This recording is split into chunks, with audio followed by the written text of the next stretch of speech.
the genealogy back to David and eventually to Adam, which also means you probably need a historical Ruth, a historical Esther. And then obviously I think the Gospels would present,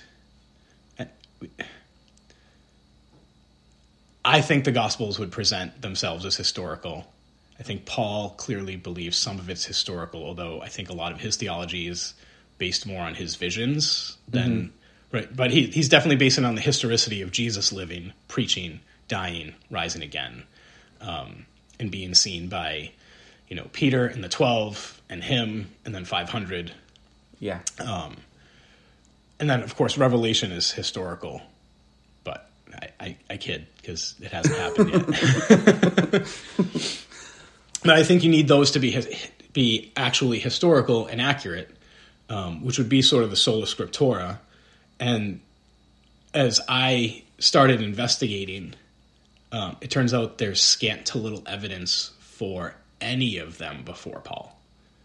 I mean, there's evidence, like we know that Nebuchadnezzar existed, so there's, and so I would, Nehemiah, and what's the other one that's attached to Nehemiah? Ezra. Like there's historical evidence for them, maybe not the theological intertwinings that there are, but that definitely happened if those characters existed or not, or if that's like a Jewish interpolation and a justification for what they're believing. Mm-hmm. But I find little evidence for David, little evidence for Solomon, zero evidence for a worldwide flood, zero evidence for a historical Adam and Eve. Mitochondrial DNA and genetic Adam are not proof at all, and I think most creationists would say they're not proof, and they'd throw that out because, and again, little to no evidence for historical Jesus outside of the Gospels. So once I'm, reformed and thinking this is all true, and then I start looking, and I'm like, there's no evidence for the Exodus, there's no evidence for a flood, there's no evidence for David. Like that starts to really crack your confidence in the New Testament, which is basing its authority on these things, and Jesus being in the line of David, Jesus being, the Passover lamb, Jesus participating in Seders, right? The Last Supper is a Seder, which is a commemoration of God literally saving a race of Hebrews from slavery and bringing them to the Promised Land. No evidence for Joshua, no evidence for, the conquest of the Canaanites and the Amorites and the Moabites and all this. So I'm just like, well, the whole thing falls apart. Yeah. Yeah. I was having a conversation with a friend 2 days ago who was a listener on this podcast. Hi, Mike. And, hey, Mike. Thanks for listening. And he and I was talking to him about how we didn't necessarily want this to be about apologetics or about conversion or deconversion about deconversion, but it wasn't like we were trying to win an argument. Right. And Mike goes, well, I think your audience is pretty much like either deconverted former Christians or deconstructing Christians, and both of you are speaking to one of the others. Yeah, we actually have quite a bit of Reformed people listening. Oh, who've okay. commented with at least on my Facebook page and messages like, hey, it's been really good. I can't wait for your second episode. I'm also Reformed, smiley face emoji. So fair enough. And thank you for listening. We hope you continue. I just feel like I'm going to disappoint those people, like your Reformed friends, in that you just laid out a case that there somewhere in the world there is a Reformed Christian apologist who would take all of those things and go, but this, but that, but this. And to be completely honest, I was never interested in arguing with atheists for the literal historical way of viewing the Bible. I took the route of what if there's a different way of looking at the scripture? Because when you say there's no evidence for historical Adam, I think most Jewish people agree. Sure. There's no evidence for... Although Muslims and Christians don't. Yeah, I mean, most Christians... See, I don't... Yeah. Catholicism's an interesting thing. You made the distinction between, really hardline believing Catholics and then, you're cultural Catholics. You're cultural Catholics, and I think most Catholics are cultural Catholics. So, I think I think everything you said is relevant as it pertains to why you deconverted. Like, you deconverted from a certain theology from my perspective, but that from your perspective, it wasn't just a certain theology. It was like the theology that was holding the whole thing together. So I can see why the whole building comes crashing down. If it's built on the brick of historicity, and that's the conversation, is like the relationship between history and truth, and even what history is and how people view it. That Paul believed the Exodus was real. No, I'd say Jesus believed the Exodus. That Jesus believed, or at least the authors who were explaining what Jesus taught believed that Jesus believed the Exodus was real. Yeah, I think It's not a huge problem for me, except then when people bring up the resurrection, because I remember listening to somebody. I think it was the president of Union Theological Seminary in New York, in Ithaca. Is it in Ithaca? Or somewhere around there. It's in Eastern New York, I think. Isn't that just called upstate New York? Yeah, I guess so. Everything that's not a 30-mile radius around New York City is just upstate New York, and unless you're Buffalo. Right. New York City and Buffalo and upstate. That's it. But Union Theological Seminary is like an extremely liberal school. And the president of that college was asked about a literal historical resurrection, and she's just basically like, it doesn't matter. And even as someone who's not Reformed, I'm listening to that and I'm going, if that doesn't matter, there's no faith. There's no Christianity. Like, if Jesus didn't actually rise from the dead, that's like, what are we doing? At best, Christianity is some sort of psychological help in that situation to get somebody through their day, and maybe that's useful. But then there's something remarkable about, just entertaining that idea, like, what if Jesus actually did rise from the dead? And I'm rambling at this point, because I wasn't prepared for the barrage of Bible verses. So I apologize to my Christians who are hoping that I win an argument. I do intend to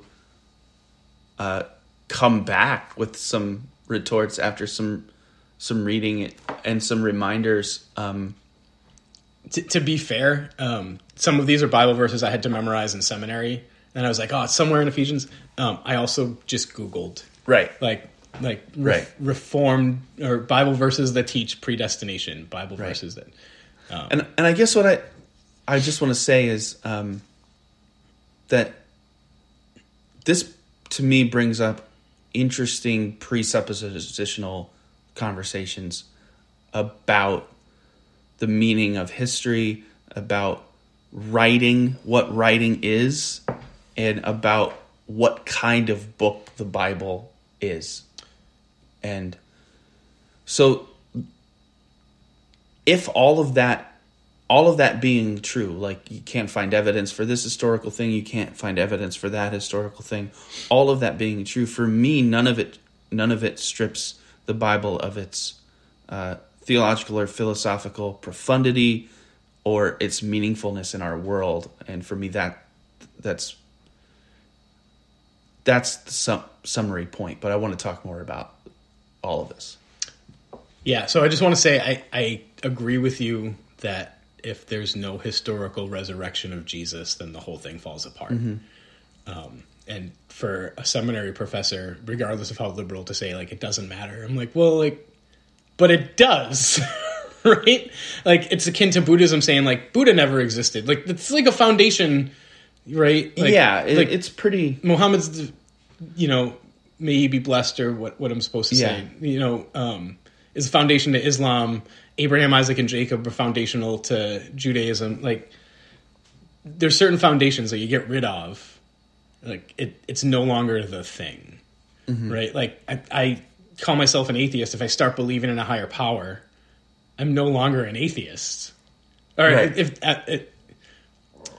in a higher power that's not sort of the AANA, like a physical being with intelligence, and then I'm no longer an atheist. So, you need Jesus to really exist, really die, really be buried, really come back to life. Which I think is, modern evolutionary theory is a challenge to that, not truth claim as much as a challenge to the faith. Do you want to expand? Because I think there's two ways I could take your statement. One is like modern evolutionary theory could destroy Christianity, but I think more generously, I think it's modern evolutionary theory could hinder one's faith if they're not sort of rooted in what they believe and why they believe it. What I mean is that at the bottom, the Bible presents the resurrection as a matter of faith. In other words, it's already a stumbling block. Sure. On the first day, the women that saw Jesus' empty tomb are telling the men, "Hey, Jesus is risen," and they're already like, "That's crazy." Like, even though he said it, right?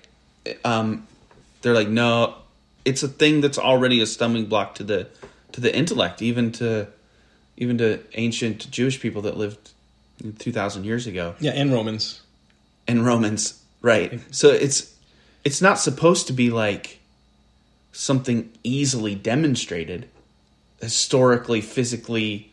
It's already from the get-go a matter of faith. It's the very thing that when Paul and Peter and the other apostles were doing their missionary journeys, they were asking people to take basically on their word. They weren't like, "Let's go take a trip to Jerusalem. I'll show you the empty tomb. Here are my arguments for, why would we lie about something that..." Here's my apologetics. Why would we knowingly lie about something that we knew not to be true? And I'm just thinking, well, maybe like your psychological health depends on it. But certainly they believed it, and certainly they had a certain view of history. But they were asking Gentiles to take them. Paul was asking Gentiles to take them at his word that this man had risen from the dead, and that it affirmed the Jewish way of looking at the world. Yeah, I totally agree with all of that. I mean, I disagree that it happened, but I agree with the premise and everything else. So just real quick before we kind of hit pause on this topic, which I'm sure we'll come back to quite a bit. You said about the genre of Bible as a book where, I'm coming at the Bible, or was, and still am, is like, it's making certain claims. I grant that not all the Bible is literal, right? So you have the Psalms, and you have Ecclesiastes, and you have Proverbs and poetries, and even within certain books, there's poetry, and, like some of my atheist skeptic friends use verses from Isaiah, like, God has, a strong metal foot and an arm, and like, see, God's, and I'm like, no, guys, like, you gotta be generous. Or, when Ecclesiastes says the sun rises and the sun sets, like, oh, they knew nothing of modern astronomy. The sun doesn't rise and set, the earth. And I'm like, you still say the sun rose. Like, that's not an argument against the Bible, and really frustrates me when those on my side of the table try to use those attacks against Christians, because I'm like, you first need to understand the book itself. And I think you can make a good case that the first 12 chapters of Genesis are true myth is, I think, what C.S. Lewis would call it, poetry. I think when you get to Abraham, the book kind of shifts, and it's like, no, this guy existed. These things happened. Do you want, so there's poetries, there's prophecies, there's what I would call historical literacies. Do you want to sort of talk about how you're viewing these books in the Bible, and then the Bible as a whole, if it's not just a historical document with some poetry scattered in? The Bible as a whole, I think, is in dialogue with itself. And that's at the beginning when we talked about like dialectics.